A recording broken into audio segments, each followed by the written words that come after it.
But speaking of Eagles and good vocals, I wanted to go over a list with you really quick because it does pertain. VH1 Classic recently just did a list of 7 rockers who cannot sing like they used to. Oh. And hit the high notes anymore. Oh. So some of them I agree with, some of them I don't. Okay. Especially the first one. Number 7, they have Alice Cooper. And I don't really agree with that. I think he's held up pretty well. And I've seen recent shows, it's not especially like he's in his 50s. I mean, this guy's probably in his late 60s. Yeah. I I've seen some video of him recently doing some performing, and he doesn't sound that bad at all. Number 6, Neil Diamond.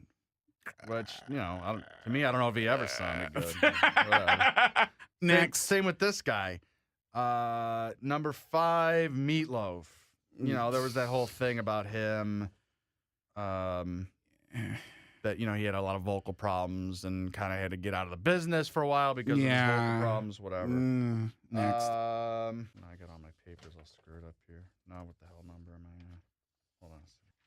I got them all. Number 4, Elton John. You know what? I would disagree on that. I think John still sounds very good. Throat surgery in the mid-'80s permanently lowered Sir Elton John's voice, forever silencing his trademark falsetto. Captain Fantastic still has extraordinary vocal control, but as you can hear in the video of one of his live concerts at Madison Square Garden in recent years, his vocal tone is starting to go. I've never heard anything by him. I can say that I was like, oh, that's awful. No, I mean, and I still hear these him guys, sound. They got to start lowering the keys to the songs, and they have to, Billy Joe's a fine example of that.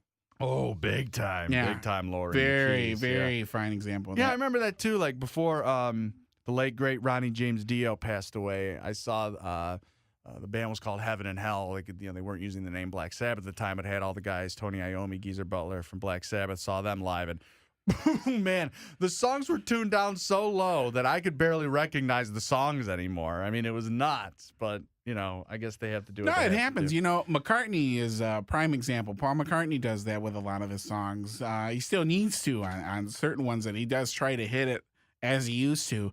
Sade, I saw her in concert a few years back, and that's an artist that has tried to work her songs into a new key, and it's a bit hard, and her voice at times could come off a bit hoarse.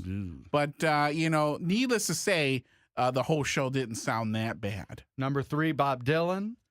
Who cares? I don't know what to say about that, really. Not a whole lot. Number 2 is... I just had it.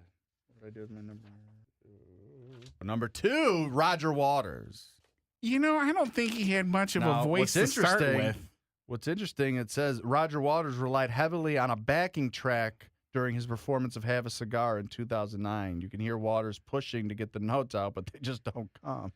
I don't doubt that. But, I don't think he had much of a voice to begin with in his prime with Pink Floyd. And the number 1 guy who cannot sing like he used to, Axl Rose. According to this list. And they say Axl can't keep up with the rest of Guns N' Roses like he used to, as evidenced by his 2014 live performance of Welcome to the Jungle. Rose's vocals are strained, and it sounds as though he's struggling to keep pace. While guitars, drums, and basses can all be replaced, the voice, unfortunately, cannot be. So, it puts all those guys in a weird position where, I'm sure like Slash gets all these, he can get former members and everyone together, but, you get Miles Kennedy, who's a great singer, but just doesn't sound enough like Axl Rose to make it good enough, where Axl has a better opportunity of getting guys that can play the music just as good, but but they need to just get back together. It's ridiculous already. They do, and you know what? Take he needs the money. Not only that, leaving money sitting right there on the table. Guys like us sitting here like bums. Yeah, bums in the street. These guys letting their money sit there. And Axl Rose, he could use a salad. I'm just going to throw that out there.